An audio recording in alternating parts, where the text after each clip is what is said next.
Stop scrolling because in the next few minutes, I'm going to create cinematic video overlays using Google Gemini Pro with zero coding, just prompts, and the results look like something you'd normally buy from a video stock site. So what are video overlays? They're basically visual effects layers on a transparent background or on a black background that you place on top of your footage to add mood, motion, and style. Think of things like floating dust, drifting fog, raindrops, countdowns like you see in fitness videos, or anything that makes a clip feel more alive and cinematic. A lot of websites sell video overlays like these. Most are made in After Effects or 3D software and packaged up as effect packs. But today, I'm showing you how I generated my own overlays for free using Google Gemini Pro, with just prompts, no coding, no fancy software. They won't always be as perfect as a big studio pack, but the trade-off is you get way more control, and you can make them match your exact style. So I will use Google Gemini Pro. You have access to it for free, and for the model, you go here and select a Pro model. If you're watching this in the future, you'll probably have newer and better versions. Right now, I'm using version 3.1, and both free users and paid users get access to it. I tested both, and with the paid version, you get a higher limit, so I was able to work for a few hours compared to the free version, which got limited after a few questions. I also got better results with the paid version, not because it's a different model, but because of the context window. The context window is the amount of information, like text, prompts, instructions, conversation history, files, and so on, that an AI model can remember and process at one time. On the paid version, the context window is huge compared to the free one, so it can generate longer code and remember things I talked about before, so the results were better. So select that Pro model, then go to Tools, and select Canvas. This is helpful because you can preview the result right here in the conversation, without needing to download and test locally each time.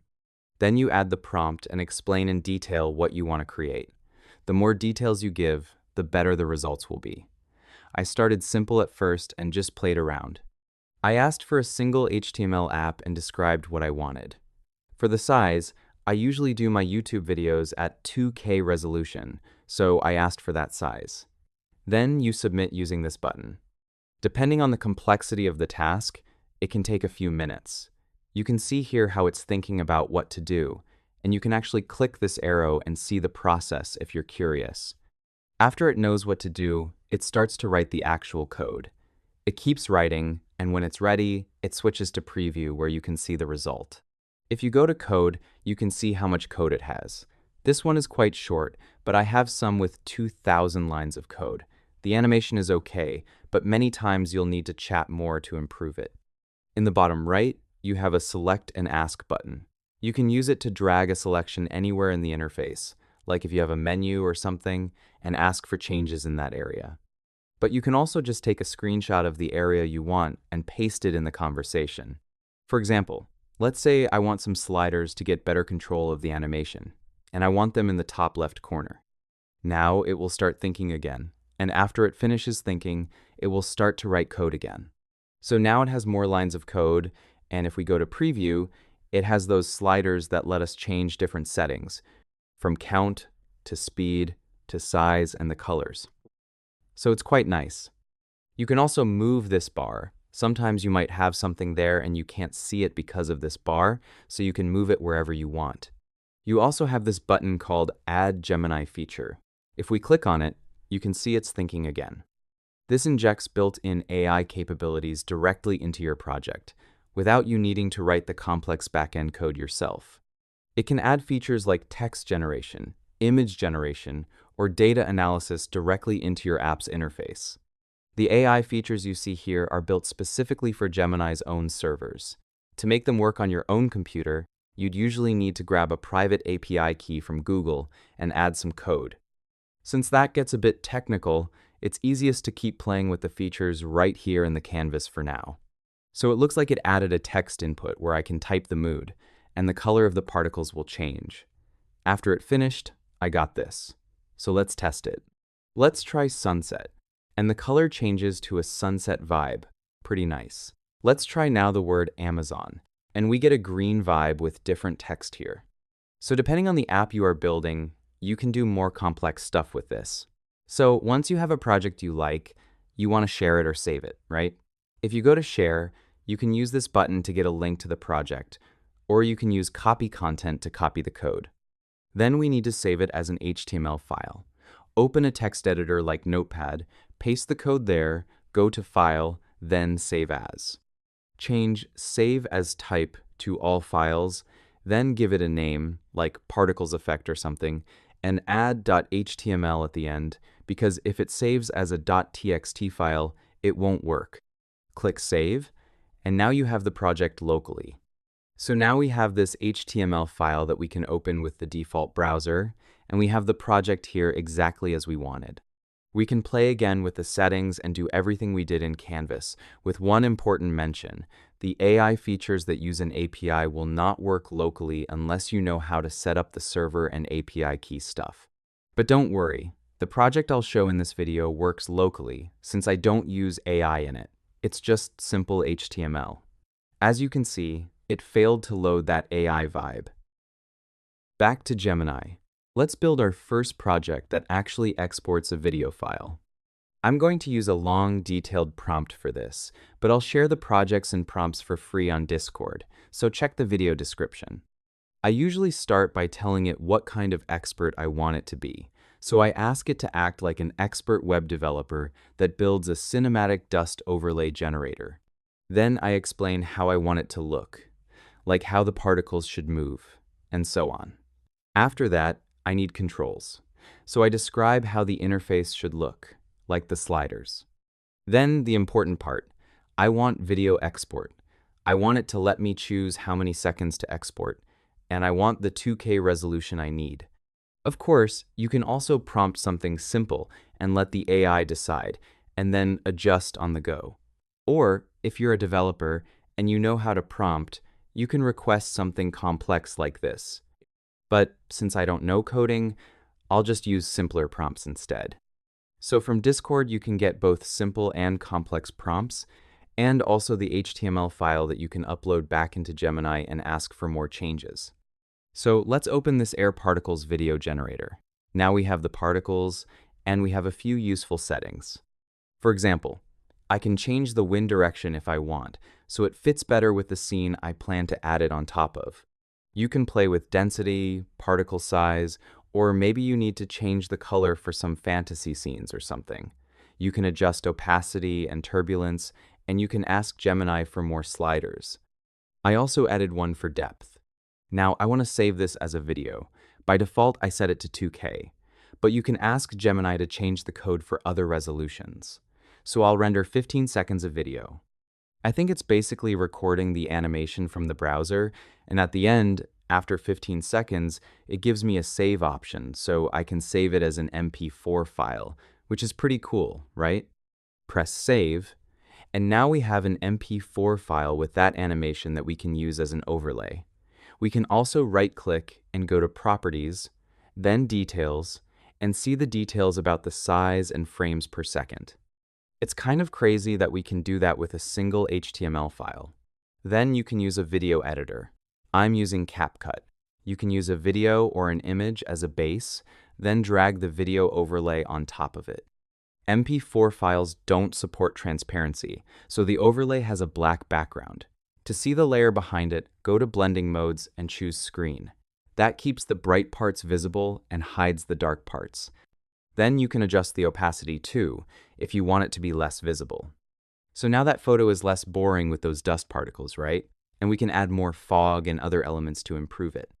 Also, depending on the colors, you can adjust them slightly here too, like temperature, tint, and saturation.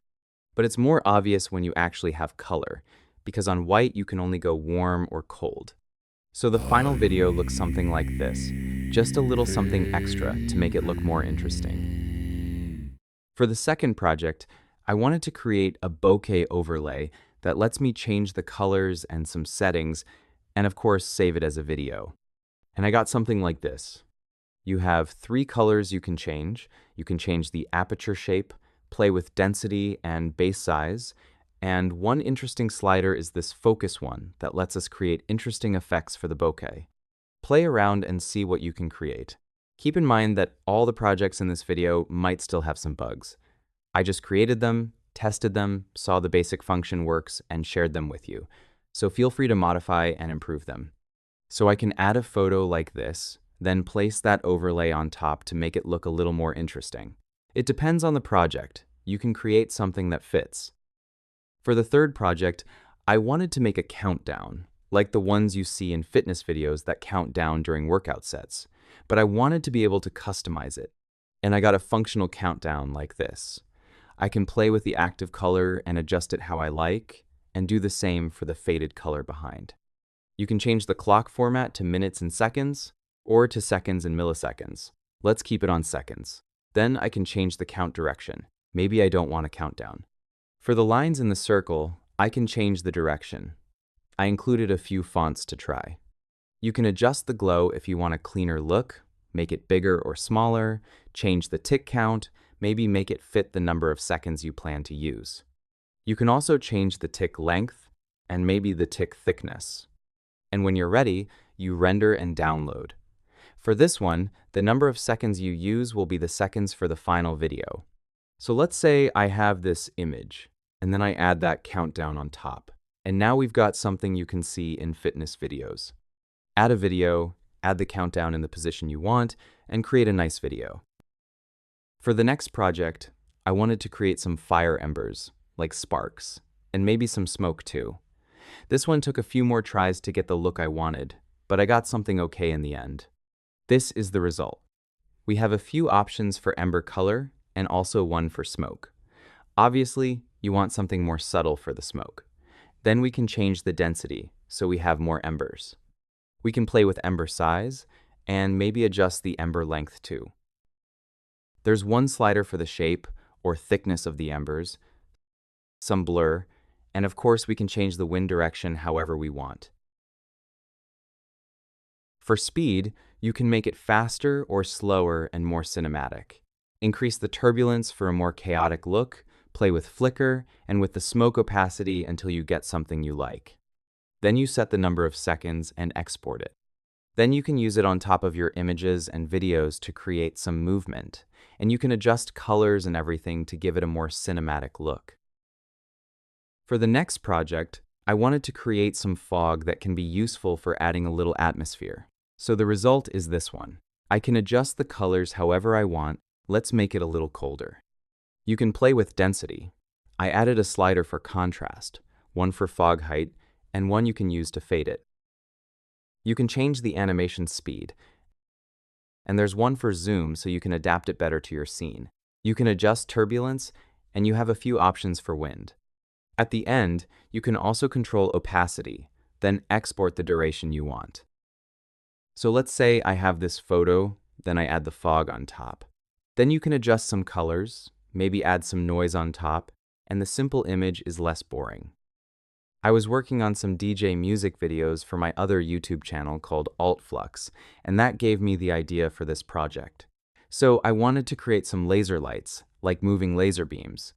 And the result is this one. I wanted to be able to change colors, so I have 3 different colors. Then I can change the beam count to fit the scene. Sometimes you need more, sometimes less. I can also change the point of origin. So maybe you have a laser machine in your video and you set the origin to match that laser. You can play with the angle to fit the position you have in mind. You can spread the lasers too and adjust the animation speed. Glow adds a bit more realism, so that's pretty cool. And smoke is a nice touch too. So let's say I have this image, then maybe I add the lasers here. Then I can add another effect on top in CapCut, maybe a camera shake, and now the photo feels much more alive. For the next project, I wanted to create a liquid lava lamp effect with those bubble shapes floating around, and I got something like this. I'm not sure why, but lava lamps and aquariums with fish have something mesmerizing when you look at them, maybe because they move in slow motion or something. For this one, I added some popular colors for the lava and for some backgrounds.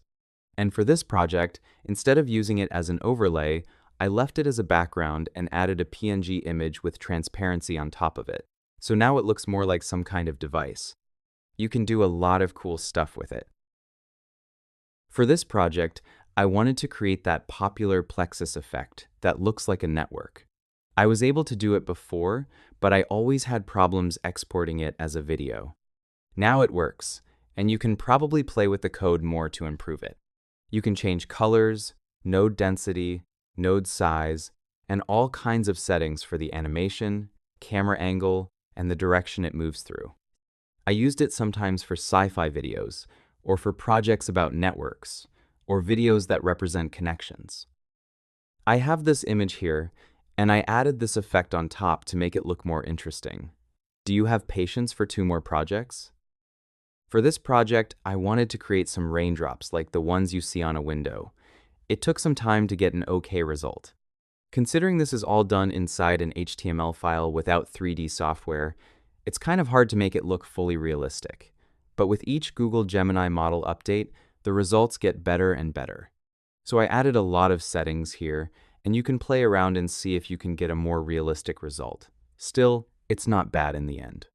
I have this blurred image here. Then I added the raindrops on top. It looks quite interesting, especially for something made only with code. And since we're talking about weather, how about one that creates snow? Since snowflakes are small, this one actually looks quite nice. Look what I got. I can add more snowflakes using the density slider. For flake size, don't make them too big because it looks less realistic.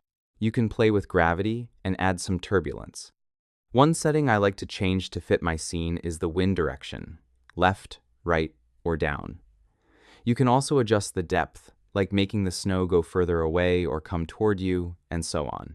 So here I have a photo, and on top I added the snowflake overlay, and it turned out quite okay. If you want to change any of these projects, just use the upload button and add the HTML file you want to modify. Like I said, they are free to download from Discord. Then go to Tools, select Canvas, choose the Pro model, and ask for the changes you want. No coding needed. That's all for today. I hope you found something useful. Leave a like and a comment to help with the algorithm. This animation you saw was also made with Gemini Pro. Thank you, AI Titans, for your support, and thanks to everyone who subscribed to the membership. Have a great day, and I'll see you on Discord.